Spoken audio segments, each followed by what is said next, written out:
Dr. Abuukar Cabdilaahi Maxamed waa dhakhtarka qaabilsan qaybta cunaha, sanka iyo dhagaha ee isbitaalka Al Ihsan Eye Hospital degmada Dherkinley, waana waax laf-dhabar u ah habsami u socodka howlaha la xiriira daweynta aragga, maadaama isbitaalka Al Ihsan ku soo bateen kiisaska saameynta ba'an u geysan karaya badqabka aragga, kuwaas oo ay ugu horeeyaan xubnaha aan kor ku soo xusay ee deriska la ah aragga, isla markaana isa saameyn karaan ciladahooda. Si marka loo xaliyo dhinac kastoo aragga waxyeelo uga imaan karta, ayuu maamulihii xarunta Dr. Social ku soo kordhiyey xaruntiisa dhakhtarkan takhasuska u leh ENT-da. qaybtan baarista iyo daweynta xanuunada dhagaha, cunaha iyo sanka waxaa si dheer oo aad ka heli doontaa sifeynta dhagaha siyaabooyinka kala duwan ugu xirmaan wasakhda dhukayga iyo dareeraha, sidoo kale fulinta qaliimada lagu furayo duleelka sanka ee ay dad badani ka xireen hilbo halkii ay ka neefsanayeen ayaa isbitaalka dhexdiisa lagugu fulinayaa, waxaanan ka marnayn bixinta quumanka isagoo adeegsanaya dhakhtarka qalab casri ah oo gudub-jirta laga shaqeynaya aalado ay ku xiran yihiin kaamirooyin sheeda laga daawansiinayo.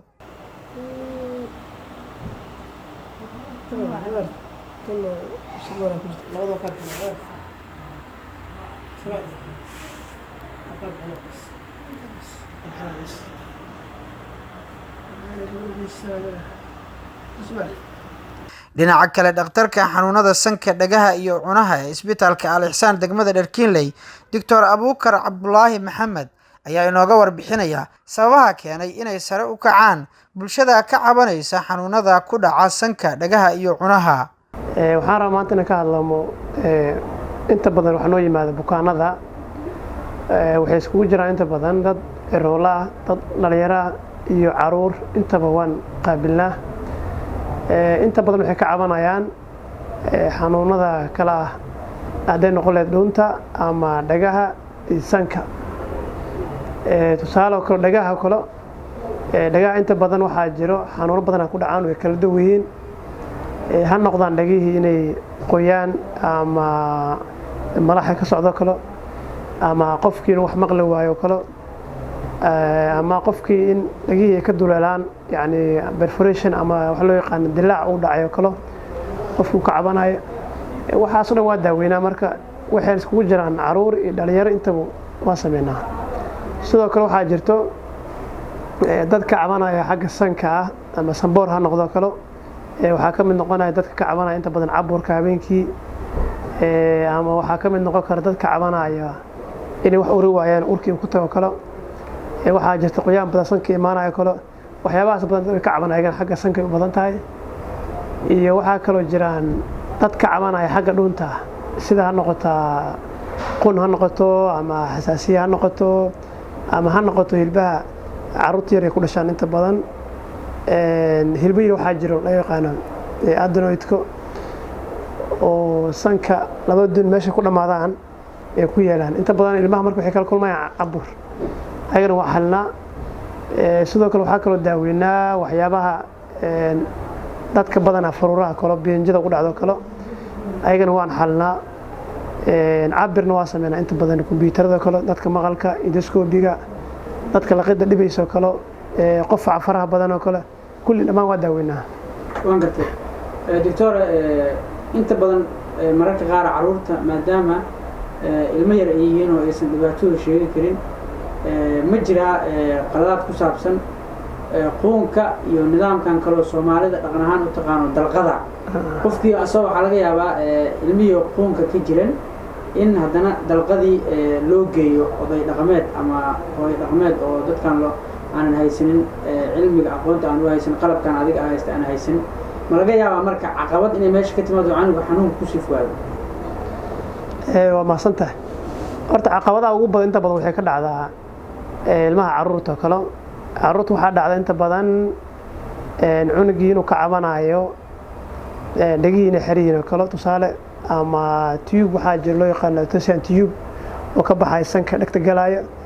Marka qaar hadduu xirmo kale waxaa dhacaysa ilmihii inay aad xanuun ziyaada ay dareemaan, ama dhagihii inay maraan qofkii kale, ama in lagu sameeyo qofkii yani bukaanka inuu yani in lagu arko kale qoyaan badan ama dhareer badan afka imaanaya.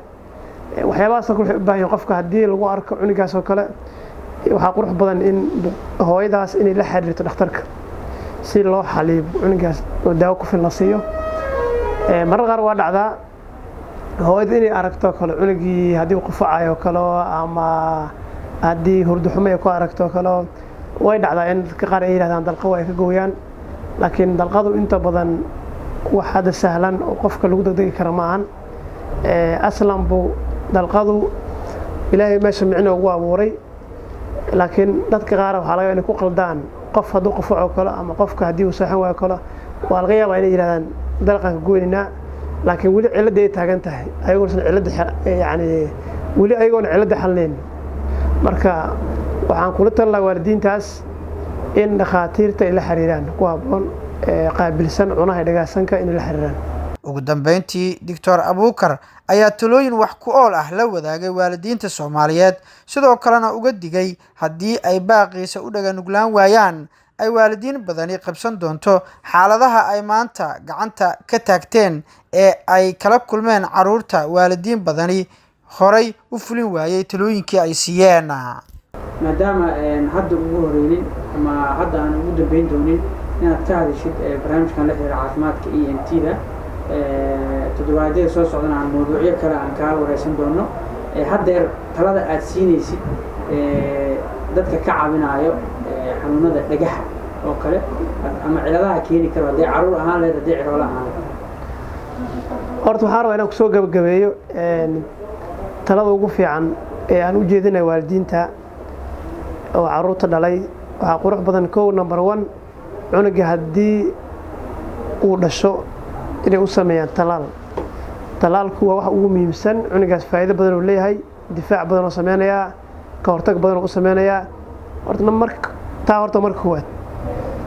Number 2 hooyada waxaan kula talin lahaa inaysan ilmaha aysan jiif ku siin caanaha hooyada naaska kale inaan jiif lagu siinin. Qodobka saddexaad oo kale masaasada qofka inaysan ku fogaanin oo waqti badan cunuga aan la siinin, maxaa yeelay intaba waxay sabab u yihiin cunuga inuu jirro iska noqdo ama cunuga inuu dhagamaal noqdo ama cunuga inuu dhaga xanuun. waxyaabahaas oo dhan waxay horseedaan waxa yani caqabadaas badanaa waxay ka imaanaysaa sabab u tahay in hooyadii cunugii jeefka ku siinaysa naaska, in cunugii uu iska isticmaalayo masaasad, in cunugii uu yahay talaalkiisa uu yahay qabyo oo san dhamaystirmeen.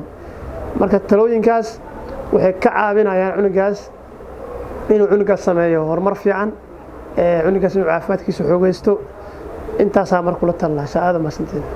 waa duubistii farsamadii iyo codayntii anigoo Maxamed Yuulka intaanu bixinta la mid ah kulmi doonaa saxaabay nabadgelyo.